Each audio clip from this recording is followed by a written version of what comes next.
Hello, everyone, and welcome back to the Honorable Crypto Podcast. This is Dylan, your host from Honorable Crypto and Crypto Smart Reviews on YouTube. Now, before we get started, I just want to give another shout out to Brave Browser. I'm still using this browser every day. It is so fast, guys. You've got to check it out.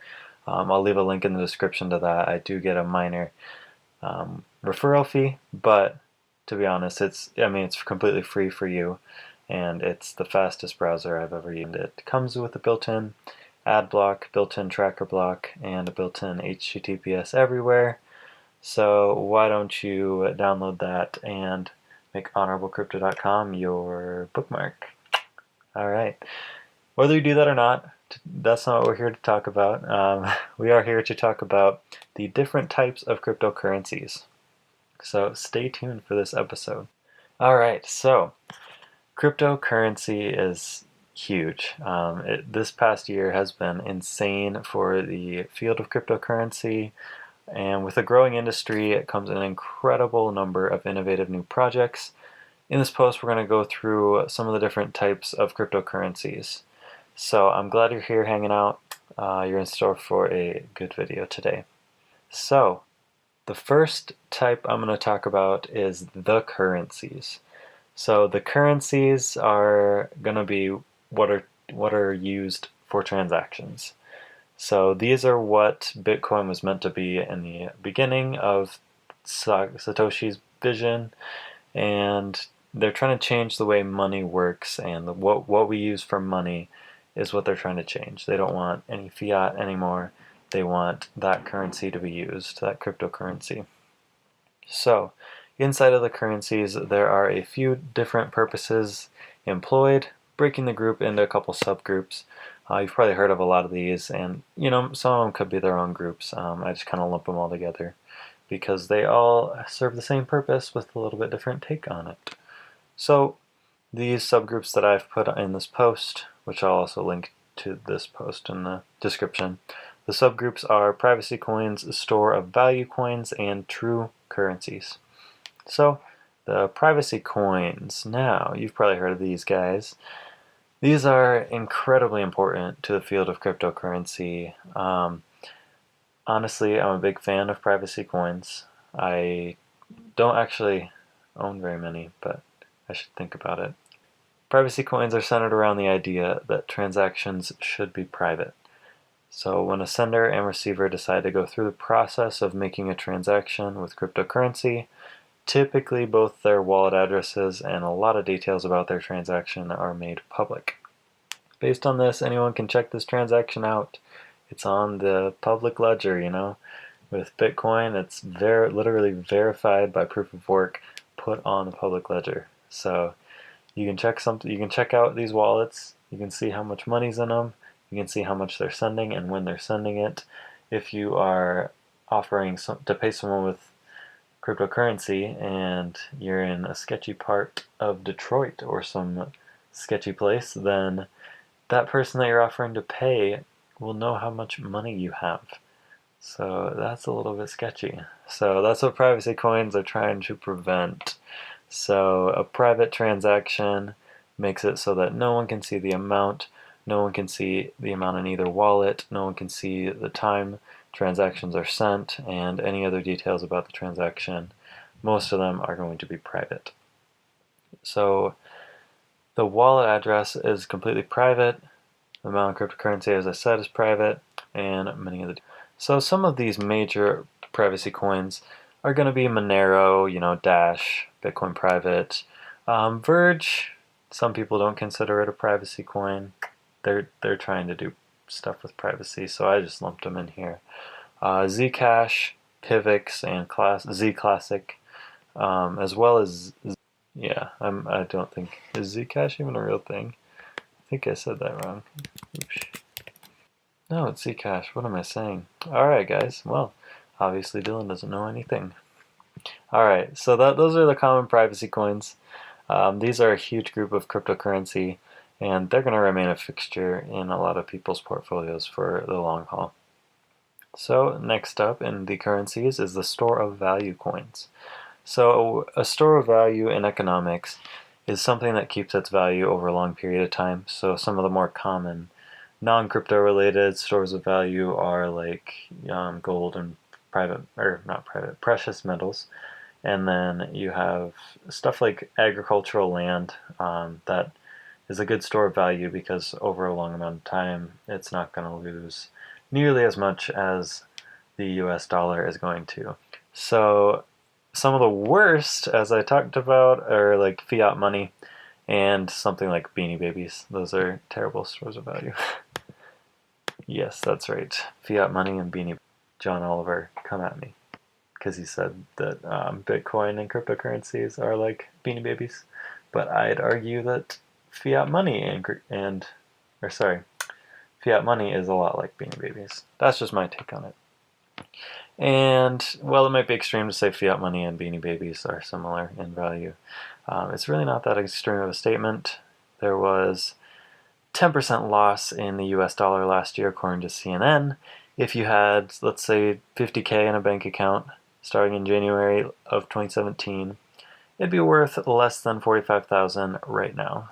So that's not a good way to store your value. Economically speaking, $5,000 in USD in value. So, I mean, you still have 5,000 USD, but it's not worth as much.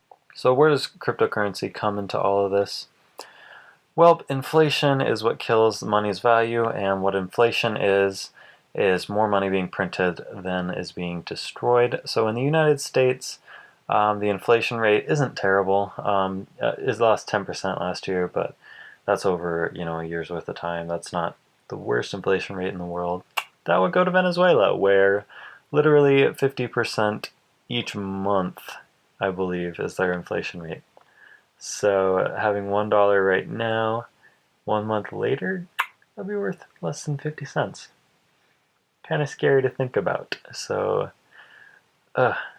in Venezuela, it's gotten so extreme that literally printing their money costs them more than the money is worth. How is that? Why would you keep printing money? That doesn't make any sense. But, that's Venezuela's mess, which I know affects some people here as well. But that's why we're talking about this, Cryptocurrency as a store of value instead of Venezuelan fiat money. So, as I said in my Bitcoin article, cryptocurrency doesn't have the level of inflation that fiat money has, generally speaking. So there's only going to be 21 million Bitcoins ever, and they're being brought into the world at a steady rate through mining, and I think it's every 10 minutes. Cryptocurrencies are also backed by processing power in the case of proof-of-work cryptocurrencies, and proof-of-stake, I guess, to some extent. And this processing power is a valuable resource. So fiat money used to be backed by gold, but there's not enough gold to back up the amount that they currently have printed. So that's why it's not anymore. But there's still a lot of gold in Fort Knox. That's what keeps the US dollar at it.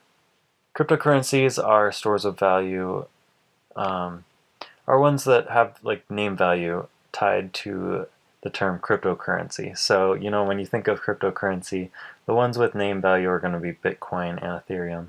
And Bitcoin is the biggest store of value just because it's so well renowned, and it doesn't really have that use case anymore. So there's a lot of forks that come off of it, but I don't know that that's really it's just it just has a good set of source code, basically. So Bitcoin, high transaction fees, long transactions, they take sometimes up over an hour.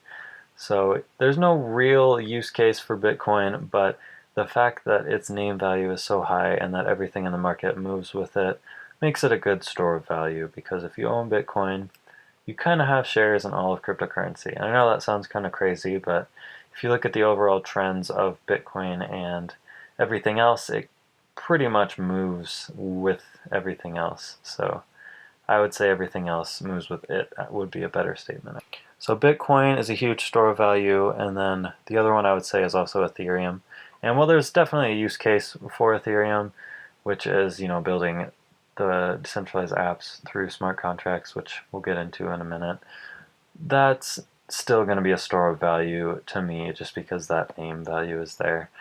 Ripple's not quite on that level, and Ripple actually fits into the next set we're going to talk about, which are the true currencies. So the true currencies are cryptocurrencies dedicated to fulfilling Bitcoin's original vision. Bitcoin was originally in this group when it came out, but it got mass adoption. It didn't scale very well because they didn't expect it to be this good, or not this good, that's a bad choice of words. They did not expect it to be this big when they started developing Bitcoin.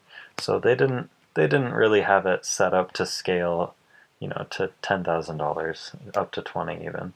They did not have it set up to scale that high.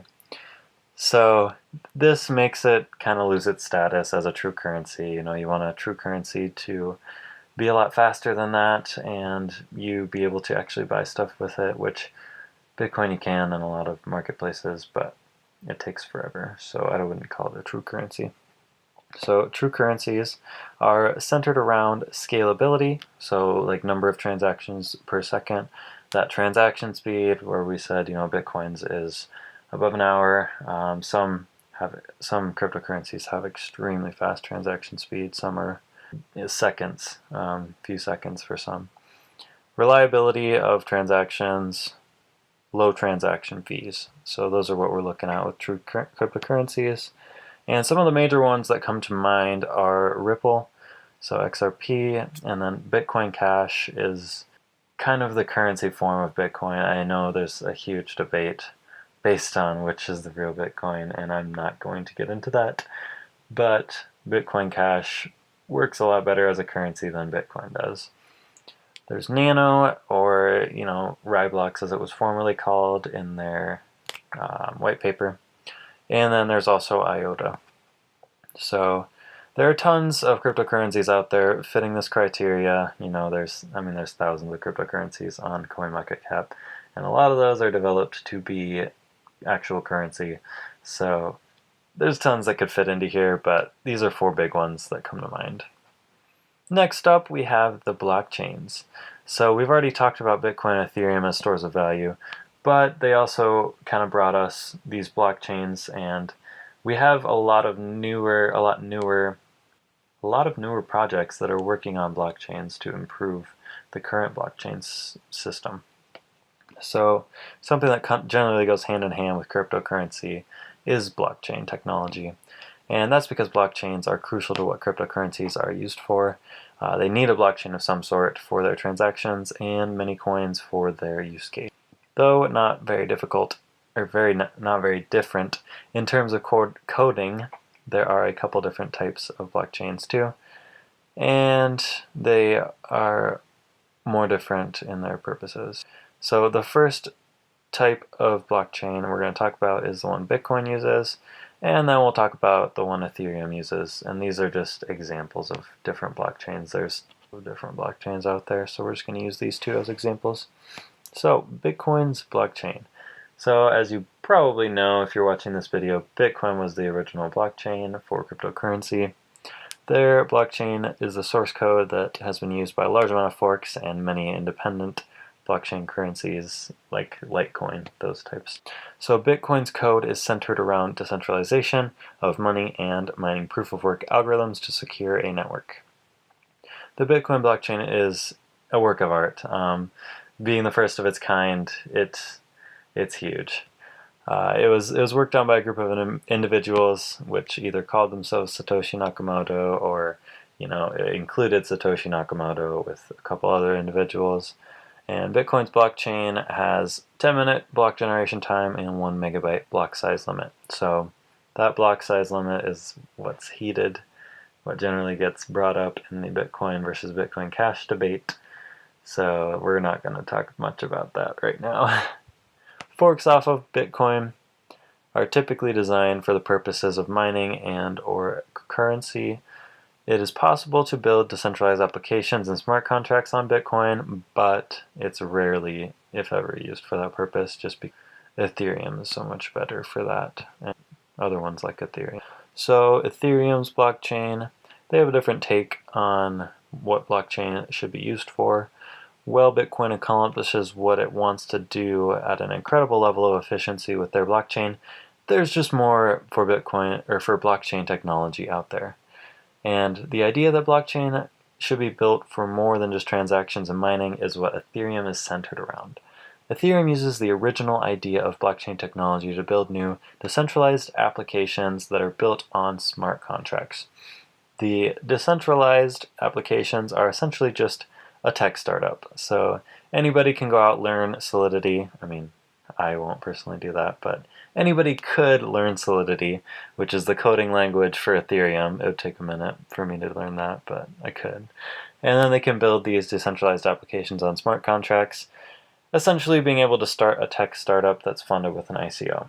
But it's not really that easy because you have to make sure your ICO is successful, and there's a lot that goes into that. So it sounds easier than it is. With Ethereum, there's a great sense of what future of technology looks like. Many of the projects built on Ethereum have been extremely successful, and more ICOs are being built on it every day. And many of them are unsuccessful, but we have some extremely successful ones built on Ethereum, like EOS, like Tron, and there's tons of other ones that are successful from Ethereum's blockchain. So the next different type of cryptocurrency, we're jumping off of blockchains right now and we're going on to tokens built on blockchains. So this type is called the tokens. Token is a word commonly thrown around in cryptocurrency. A token is like a share in those tech startups we talked about. Tokens generally correspond to usable currencies on an application or a platform. For example, you must own gas to invest on new ICOs that come through the Neo blockchain, and I'm using a few different examples because I don't want to show any bias towards Ethereum, because I like Neo and Ethereum equally. I think they're both great.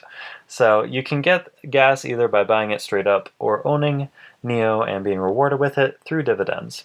By using gas as a token on the Neo platform, you're using it as a utility.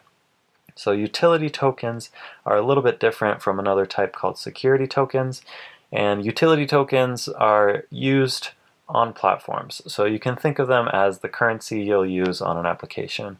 So a few of the more popular ones are, we already talked about gas, we have Stellar, we have Tron, and we have Binance Coin. So Binance Coin is a little bit different. That's going to be a decentralized exchange type of token, but it still fits into the utility tokens in that you're using that on a platform. The platform just happens to be that exchange. So that's a good example of what a utility token can be used for, is a decentralized exchange. So with security tokens, those are pretty similar, but they don't serve the same purpose. So these are built in a similar way to utility tokens, but security tokens are not going to be used on those platforms. They get their value strictly from expectations of future increase in value. So we talked about with Neo that you get gas as a dividend for owning Neo. So that would make Neo a security token because it's paying you dividends to own it. So that's essentially what a security token basically is. So a few more are like Ethereum Classic. I put that in here because they recently did an airdrop, and that's going to be a security token type of thing to do. We have Kucoin shares, which they claim to do passive income. Some people have had some problems with that, but Kucoin shares are a security token as well. And then we have AChain, and what AChain is focused on is, I made one of my first videos on AChain. They have a system set up to where someone can fork off of Bitcoin, Ethereum, fork off of any blockchain using AChain as kind of a guide. So if you remember a while back, we have the A Bitcoin now, and that came from a fork off of both AChain and Bitcoin. So Bitcoin holders got some of that ABTC, and so did AChain holders. So that's another good example of what a security token can do, because AChain is doing that. I mean, they fit into the blockchain category as well, but they fit into those security tokens because if you own them, you're probably owning them for those future forks that you're going to be rewarded with, which is your reason behind owning it is going to be for future value. So that's, in a gist, the different types of cryptocurrencies. There are going to be a lot more out there. There probably already are. I'm sure you are going to let me know in the comments because I love you guys and love hearing the comments that say, you forgot this. But, that's okay because I want people to be informed.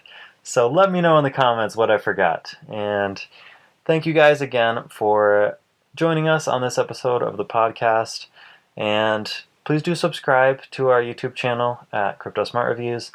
Check out this post. I did kind of just read it off of my website, but at the same time, you can go check it out yourself, and maybe you'll get more out of reading it. So I'll put that in the description. And check out Brave Browser as well. All right, please do like and share if you enjoyed. Thanks again.